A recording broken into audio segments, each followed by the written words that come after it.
So you have served as the leader of a service academy. You have served students in a civilian capacity as well, a public university. What are the biggest differences to you in military students and civilian students and the way you lead them? Right. You know, Stacia, a lot of people think that there's a big difference between midshipmen at the Naval Academy or cadets at West Point or the Air Force Academy, and then the types of students that might be on a campus at the University of Nebraska-Lincoln or here at Ohio State. And I'm here to tell you, they're not that much different.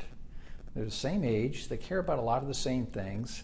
The only difference is for Naval Academy midshipmen, after their 4 years, they're going to take a commission in the United States Navy or the United States Marine Corps. So they already know their job. So I would say that's the biggest difference. But beyond that, I think the desire to be in an experiential environment, to learn, to grow emotionally, mentally, physically, socially, those elements are the same. You gave a speech to the midshipmen a few years ago focused on guiding principles, and you talked about truth, loyalty, and executing on time. Are those still your guiding principles, or what have you added? What have you changed? They still are. You know, I developed those while I was flying in combat in 1999, and I realized that when you get down to the most basic things for what it takes to live your life in that type of environment, you have to go to the very basics. And as you expand on those, they work in every environment, whether you're in training, whether you're in academia, whether you're in business, whether you are in, you know, living your life on a 4.5-acre flight deck of an aircraft carrier. And it's really pretty simple. The most important thing that matters to your workforce, to those you work with, is trust. So we got to be able to tell each other the truth, the unvarnished truth, be transparent. We never shoot the messenger. Bad news never gets better with age. And what I try to tell people is if it doesn't look right to you, it probably doesn't look right to me. And that's the type of empowerment that I want to give to people that I work with. The second part is this idea of being loyal to yourself. If you can't take care of yourself, you shouldn't expect anybody else to. So you got to be responsible for what goes into your body, how you take care of yourself, how you have this thirst for knowledge and intellectual curiosity, and then being loyal in how we take care of each other. This is the dignity and respect part. And then the last part is how we are loyal to our stuff. So as you might imagine, I've had my hands on a lot of high performance jet aircraft carriers themselves, large buildings at a federal institution, 900 buildings at the University of Nebraska, and now coming to this institution with well over 1,300 buildings. That's just some of our stuff. And it has to last its entire lifespan. We got to be good caretakers of that. And the last piece is just what I call the operational piece. You got to be on time. And that's not just like making sure you're on the clock. That's an idea that everything that you do, whether you have to reverse engineer it to get to the right outcome at the right time, if you get it done on the first try, you're going to separate yourself from everybody else. Powerful guiding principles for sure. What are the biggest challenges or headwinds, to borrow a naval analogy, that you see to lead the Ohio State University? I think one of the biggest challenges is the challenge that we're hearing as a nation right now, and that's what's the value of a higher education degree? Is 4-year university really worth it? And is the cost too much? So I think those are things that Ohio State can be a leader in the nation in this conversation. I mean, clearly we are not struggling with enrollment here, and that's not true at a lot of other campuses across the nation. But I do know that there are people, certainly from the rural parts of Ohio, that might have this question. And I think we have to be able to explain in plain language why a 4-year degree matters. And here's my pitch. In the year 2030, 7 years from now, we don't know what the jobs are going to look like. Artificial intelligence is here with us today. Most people don't have really a basic understanding of what it is, what it means. Data science, data engineering, data management is going to be much more a key part of the future job market. My point is, the vast majority of jobs that are going to exist in 2030 don't exist today. That's 7 years away. But what I do know is to be successful in that field, you're going to need a 4-year degree. And if you have one, now to 2030, you're going to earn $1.5 to $2 million more over your lifetime than if you don't have one. So there's a money and sense argument here, and there's also the workforce development part of this. And definitely that will be in play for the Silicon Prairie as we know it with what's growing Right. here. Yes. So much potential. Well, let's continue talking about that. Tell me about the Nebraska Promise, because when you implemented that, free tuition that resulted in increases in enrollment, particularly with underrepresented students, how might that be implemented here? Well, I haven't figured out how I'm going to take what I used as two of my big pillars for my strategy, which was affordability and accessibility, and the third pillar was positive outcomes. And what I realized after I got to Nebraska, and we just got hit by COVID like everybody else did, that there was an opportunity here to create a free tuition program for middle and lower income Nebraskans. And that was a way to make sure that as the demographics of Nebraska are changing, and as I know they are changing nationally, you know, we want to make sure that we're not just a school for a certain percentage of students that can come in and afford, or maybe just some of the Pell Grant students. I wanted to make a program that would actually complement Pell Grant and any of the other needs-based scholarship programs and be kind of the last dollar in. It was very successful. We had 7,000 students sign up for it within about a month and a half. And we actually increased enrollment over the height of COVID, which for a Midwestern public university was rare. Now, we have struggled in Nebraska with enrollment just because of the population a bit. I think this year we're going to come out flat compared to last year. But that program still exists, and I'm excited about that. I know there are some other programs that have been introduced here. I just need to learn a little bit more about them and how do we continue to pay for them. With rising expenses, Right. limited revenue, one of those aspects of revenue from the university sense is tuition. The Board of Trustees just raised tuition for incoming freshmen, so I know that's a concern out there. How do you maintain the quality of education here, make it affordable, and keep the competitiveness of the university? Well, I'm fiscally conservative, so I'm going to be a very, very good steward of the taxpayers' dollars. I know that there's a discussion about what percent higher education has raised tuition over, some 10, 15 years. I obviously did not have a role in what this tuition rate height increase was. I will admit I had to raise tuition a certain percent in Nebraska in the very low, modest rate. But here's what I do know, that right now Ohio State is still one of the best value schools in the country, particularly for in-state tuition. The challenge is it's the auxiliaries now, room and board, food, books, fees. That has now become a bigger part of the price tag than it is the tuition. So we've got to look at not just what tuition is, it's the total cost of attendance. That's the price tag. And my job here is to make sure that we are going to be affordable and accessible and make sure that the programs we offer, if you want to come to Ohio State, no matter where you're from in the state, I want to find a way for you to come here. And make it affordable to do so. And make it affordable. How do you plan to learn about OSU in this transitional time? And when you arrive, will students play a part in how you learn? Absolutely. In fact, the student body is the reason I want to be here. That was one of the things I fell in love with when I was at the Naval Academy, and it's the same at Nebraska. Last night I was at the SHU welcoming the class of 2027, and I think I took about 1,000 selfies with the new student classes. The band was out there doing their thing. It was just great, and that my wife and I were so energized after that. So as I get here, I look at this institution as a very complex organization. I mean, it's the most complex I will have ever been part of. And I need to learn all the parts, make sure I understand what the issues are with the faculty, what the issues are with the staff. It's one of the largest staffs of a university in the country. Great student body, 66,000 students. But it isn't just the undergrads. I want to make sure I understand what the issues are for the master's and the doctoral program students, the professional students. Certainly, I already mentioned the faculty, but the faculty are world-class here. And it isn't just the teaching, it's the research that they do. And then, of course, the medical center, which, again, one of the best in the country. That is its own very large, complex organization, has so much impact for the state. And then go out and make sure I understand, what are the parents concerned? Even though these young people are adults, the parents care deeply that we're taking good care of their sons and daughters. And I understand that conversation, and safety is going to be a big part of my administrative agenda to make sure that our campus is safe.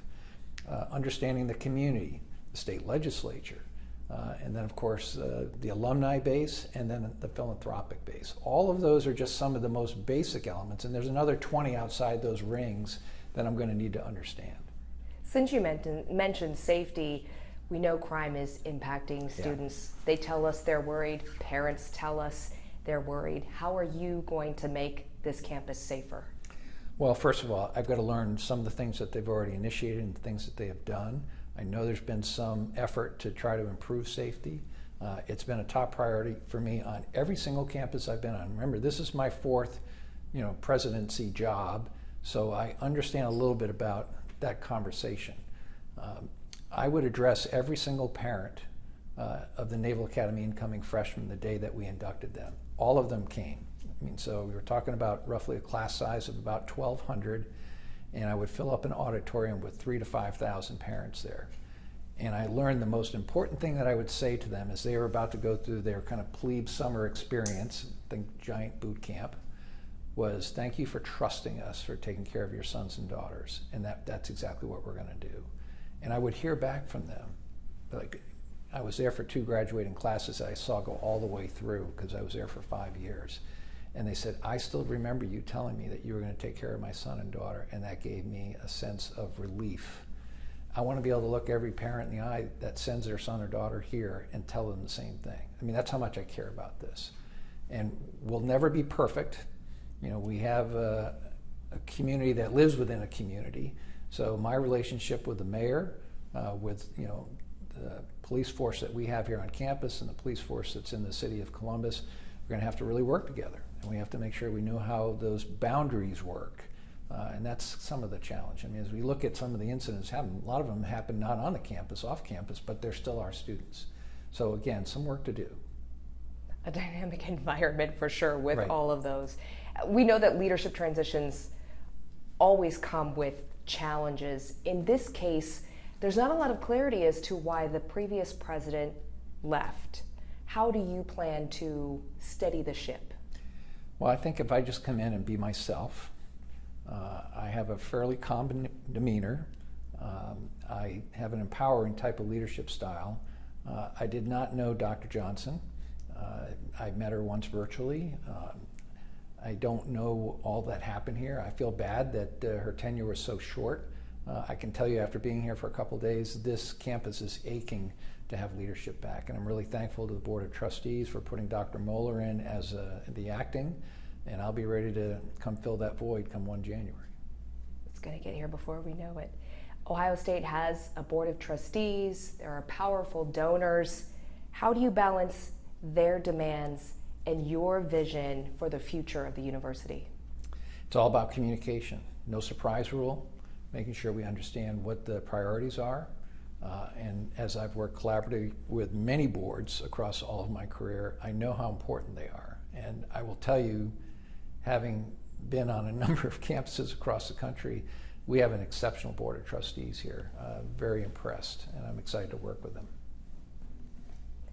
There are hundreds of sexual abuse survivors of Dr. Richard Strauss who feel like they have not been heard. And the Supreme Court says they will have their day in court. They can have their day in court. Many of them claim this university is fighting them. Now, all of this taking place before your arrival, what is your role moving forward?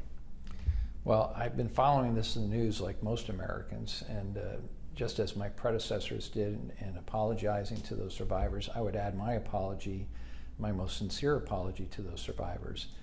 I know that this university has welcomed them to come and listen to their voices. Obviously, there's litigation going on, so I'm going to have to wait and become a little more expert on it before I start talking about it in more detail.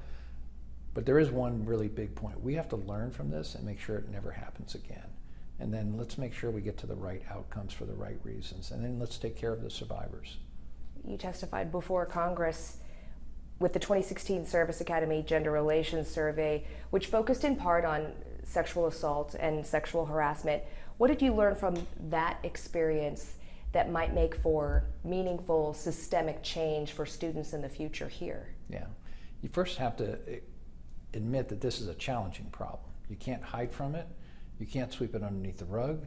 You have to have an uncomfortable conversation about it. And that was probably one of the biggest takeaways I had in trying to wrestle with this for 5 years as a superintendent of the Naval Academy. We surveyed our midshipmen every year. We had an incredible amount of data.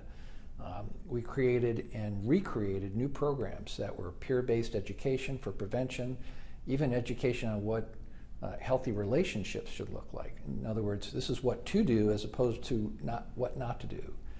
We even changed where we would welcome survivors for reporting so they didn't feel like they were being spotlighted just by going to a certain door.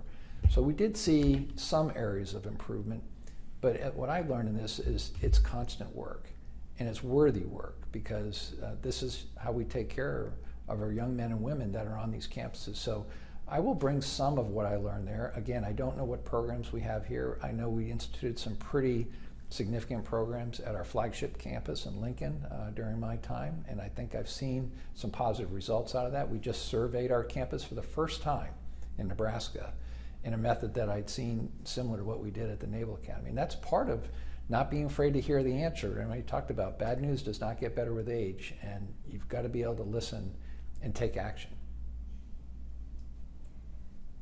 I reached out to the military and veteran services on campus. They're very excited about your appointment to this leadership role, telling me in part, Ohio State's Buckeye military community is ecstatic over the announcement of President Carter. We can't wait to see President Carter's impact on the broader Buckeye Nation in Ohio and around the world, specifically praising your leadership, grit, and resiliency. Why is that so meaningful, particularly with the use of the word grit? Well, I think grit is what makes us tough, and that's an element that you certainly want to see, not only in those that have voluntarily taken the oath to serve our nation and protect our Constitution, but I think we should be able to talk about grit for all of our students. Everybody should have a certain level of grit, and grit doesn't just mean that you're just tough and have an outer shell. It also should be in a way that you can understand your own vulnerabilities.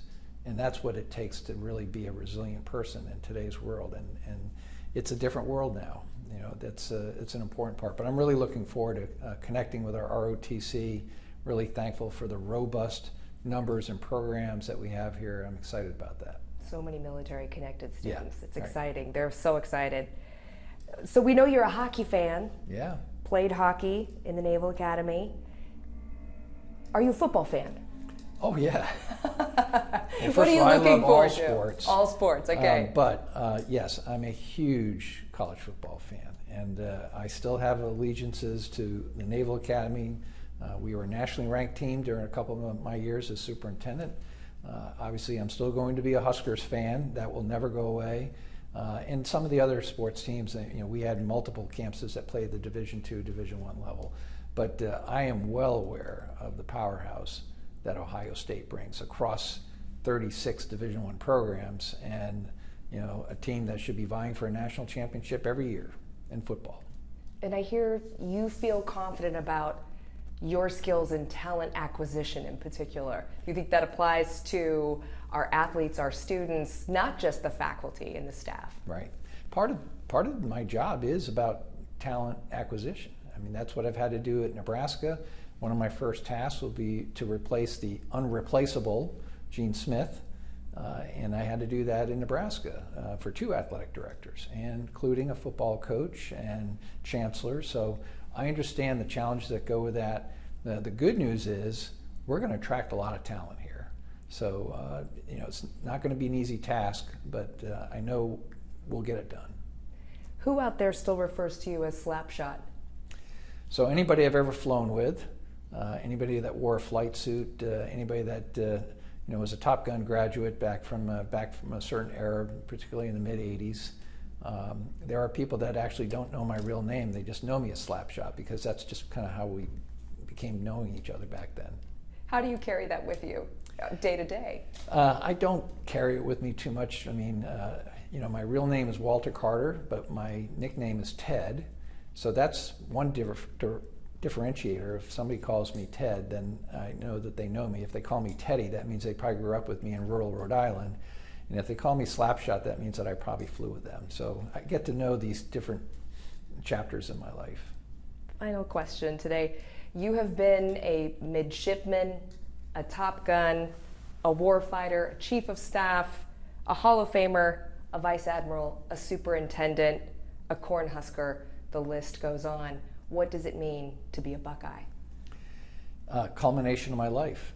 I said when I came here, this is the job, and to be part of this community that I didn't know I was training for all my life. I didn't know this was coming, and now I couldn't be more excited to be part of it. And this will be the last professional academic leadership job I will have. I know that because I've got one more big chapter in my life, and I want it to be here. That is so exciting. We really appreciate your time. Is there anything that we didn't talk about that you would like to add? I don't think so. I think you covered a lot. You did good. Thank you for your time. I really appreciate it.